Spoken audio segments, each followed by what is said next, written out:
evening, guys. Welcome back to my YouTube channel. If you're new here, my name is Kirst. I make videos about fitness, nutrition, productivity, starting a business, personal training, and cozy little routines and things. So today I thought we could do a little bit of a night routine. And this is because if you've been watching my videos for a while, you would see that the sort of vlogs I do are quite spread over a long period of time. They tend to be like 4 days to a week, and therefore I can't go into a lot of detail. And it tends to be the mornings I will film quite thoroughly, but then the evenings I will just turn the camera off because I'm tired and I can't be bothered. But actually my evening routine has been a staple in my life for years, and it is genuinely like something that I cannot live without. I'm a firm believer that you need a strong nighttime routine in order to set you up for the best night's sleep and therefore a great stress-free morning the next day. So I'm going to be taking you through my night routine this evening. It is almost tea time, so I'm going to go and cook a nice healthy meal and I'll show you guys that. I'm going to do some cleaning, tidying. I'm going to have a shower, do my skincare. I'm going to make a herbal tea. I've still got a little bit of work to do as well, so I'm going to do that. I'm going to be planning my day for tomorrow, so I'm going to show you guys like how I kind of plan out my days, because I always do that the night before so that I don't have to wake up tomorrow and think, what am I doing? I have a plan there already that I can just crack straight on with. So I'll show you guys how I organise that. And I'm going to do a bit of stretching, a bit of meditation, a bit of journaling and reading. It does seem like a lot, but there's two things I want to say about that. Firstly, I have been doing this routine for years. When I started doing this routine, I did maybe like 1 or 2 things a night, and that was great for me. But it's just as I've got more used to it, I've been able to incorporate more and more things and just found a routine that works great for me. But if you are starting out with the whole evening routine shenanigans and you have no idea where to start, then please don't look at this video and feel overwhelmed, because there is absolutely no need to be doing all of these healthy habits. I only do all of these maybe like half of the days, because often I just don't have time for such a long night routine. Maybe you hate reading but you really enjoy journaling. Well, that's fine, you don't have to do both. You can just journal instead of read. Maybe you're not into stretching, you're more into evening Pilates. Kind of wild if you are, but you know, that's a sleigh for you, go you. Maybe you prefer to get outside and go for a walk. Like, you kind of adapt this to what you like. This is just what I like. Anyway, I'm gonna stop rambling now and I'm gonna get into this. Yay! It is tea time and I am craving some salmon and sweet potato, because I know that I've got a half a sweet potato that needs to be used. So I'm going to use that. I'm going to do salmon and I'm going to do some veg and probably also cottage cheese, because I'm obsessed with cottage cheese at the minute. So I will make that and show you guys what I come up with. This is what I've just made. We've got like every food group here. So we've got sweet potato, some carbs, we've got protein, some salmon, we've got veg, bit of broccoli. I love broccoli. We've also got mushrooms and peppers, we've got carrots, and we've got a little bit of cottage cheese, basically just because I love cottage cheese, but also it is high in protein. So that is today's dinner. I'm gonna sit and enjoy this now. It looks so good. I want to eat it so bad. So I'll talk to you guys after. Hi guys, I've just had my dinner. It was so good. I'm looking really full now. Like it was all really good stuff, but I think I ate it really fast. And also I've been drinking a Diet Coke, which makes me feel like bloated. So I'm not gonna lie, I don't feel great, but like that was very tasty. The kitchen is an absolute state right now. So I am gonna tidy this up because I genuinely cannot like go to bed if any room is a complete mess. So we are gonna sort this out.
Hello again. So I've finished all of my work for today.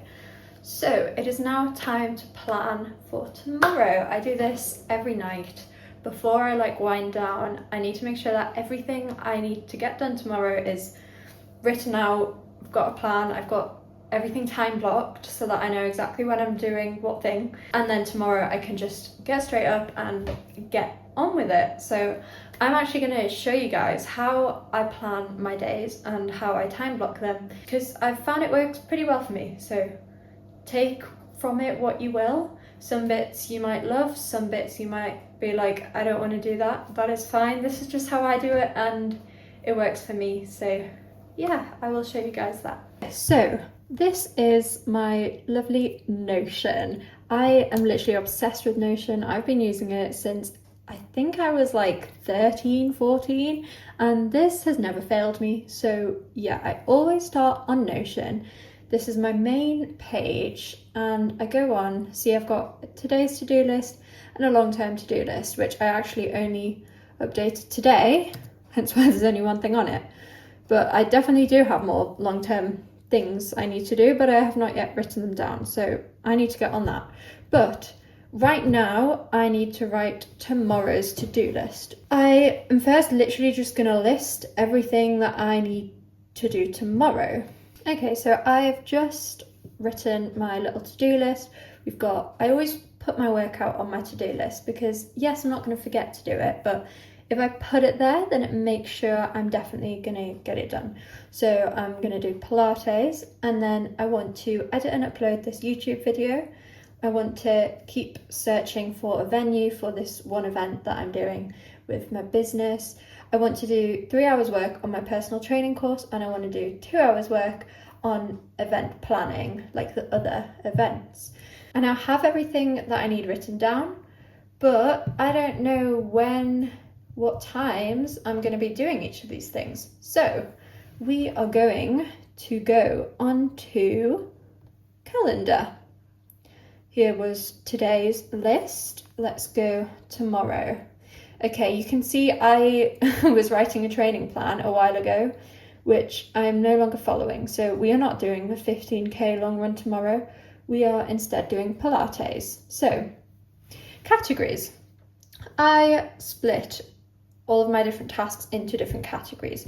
So we've got social, so that's like just hangouts with friends. We've got scrap the mask, so that's my business.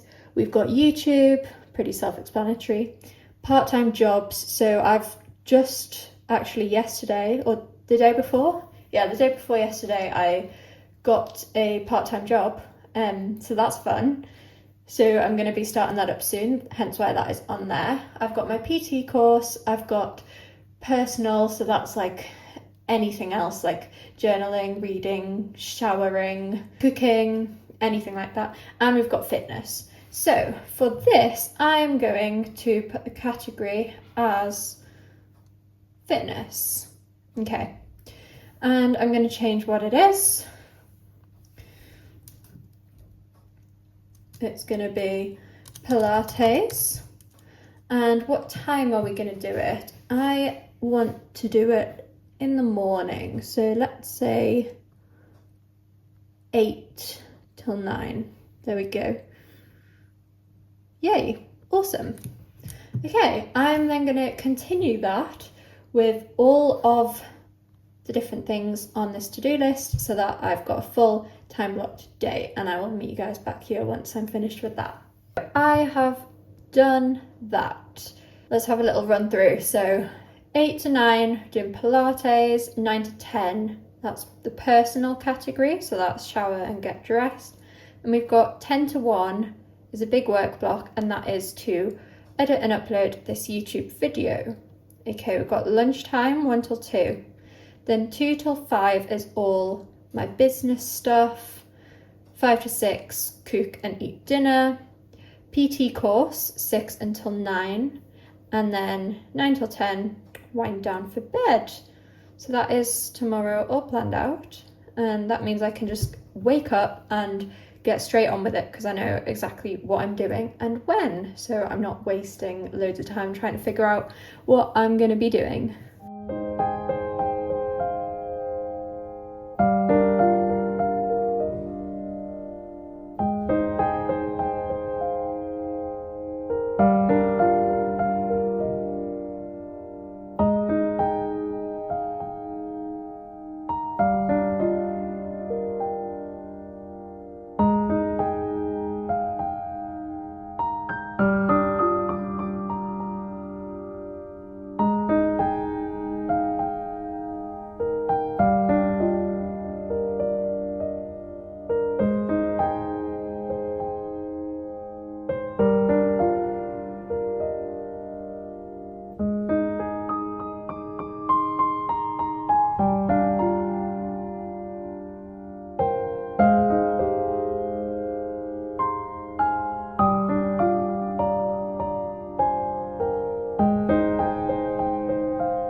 I am very nearly ready for bed now.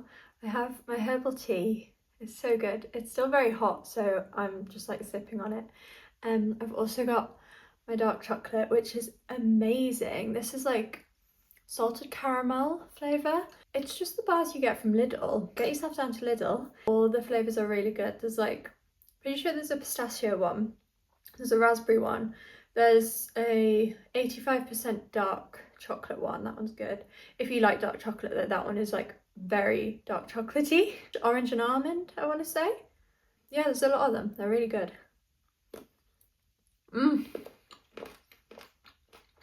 You will not ever catch me going to bed without a little bit of dark chocolate. That is enough talk about dark chocolate. What I want to talk about now is journaling. I journal every morning and every night, but it's slightly different. So I use this journal, which you can see it is my daily self-care journal that my amazing friend Alexia got for me. So I use this journal every morning and every night, and it's because I'll show you a page, blank page. You can see there is a section for the morning and then a section for the night. And so the morning you fill out, what am I looking forward to today? What are 3 things I'm grateful for in my life right now? How can I start my day off on a positive note? What would make today great? And what can I do today to make a positive difference in someone else's life? So that only takes like 3 minutes to fill out. So I do that every morning. And then every evening there's like a reflection kind of bit. So this is what I'm going to be doing this evening. The questions are, what were 2 good things that happened today? What am I proud of today? What was my mood today? How could I have made today better? And today's rating, so you give it a rating 1 to 10. Again, that nighttime section only takes about 2-3 minutes to fill out, which is absolutely ideal because if you are like not a big journaler, to be fair, journaling is not my favourite thing to do. I find it hard. I absolutely love reading. Reading is like very much my thing. Journaling is just something I do because I know that it's good for me. So yeah, I'm not going to be on here saying like, oh my God, I love journaling. Like it's my favourite thing ever. It's not. But I do notice it has some big positive effects. I feel like when I journal, I just feel mentally a lot clearer and more prepared for the day and more like rested when I'm going to sleep after dumping sort of my thoughts down.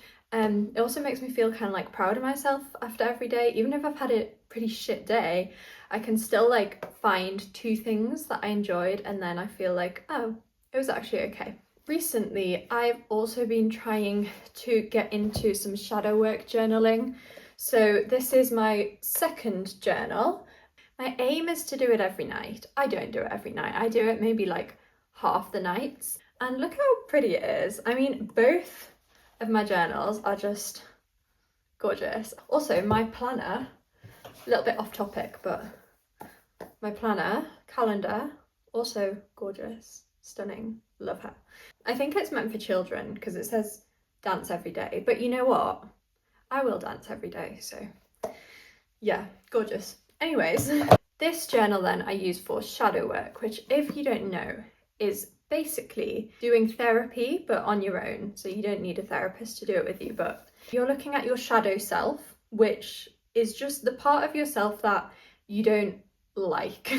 It is about confronting the parts of yourself that you're not keen on or that you haven't yet discovered and accepting them and noticing them and thinking about why those parts of you exist and just trying to give yourself grace, basically. It's not about, I hate this about myself, this is how I'm gonna fix it, this is how I'm gonna change. It's like, I behave in this way sometimes. Why do I do that? It's because of this reason. And it's kind of like working back to parts from your childhood, past relationships, trauma. It is hard because you have to dig deep and it's uncomfortable. It resurfaces a lot of emotions that maybe are unprocessed or just that you don't really like to think about. So it's difficult, but that's where the proper healing comes in. And I will keep saying this forever, like, in order to process your emotions, it's going to be uncomfortable, but you have to do it if you want to heal from them, if you want to change the patterns that you've been engaging in for years. If you want to make those changes, then you have to figure out why you do those things. So that is what I've been trying to get back into. So I'm going to do those two. I'm also then going to read, because this is how I end off every single night, without fail, and it's not like a discipline sort of thing for me, it's just I thoroughly enjoy reading. Also, let me show you my book cover. I crocheted this a couple months ago and I just think it's so freaking cute, like, I love it. I will show you guys what I am reading. I only started her yesterday. I love how I just referred to the book as a her. Yeah, I only started this book yesterday, but it's very interesting. It is called I Who Have Never Known Men by Jacqueline Hartman. I was gonna start talking about this book, but given I am this amount through it, I feel like I can't say much yet. So I'm not gonna get into the plot of this or anything, but I'm sure in my next video or the one after that, I will talk a lot more about this book. I'm gonna get into bed now and do those bits and bobs. I'm gonna continue drinking my herbal tea and eating my dark chocolate, and I'm gonna light a candle as well.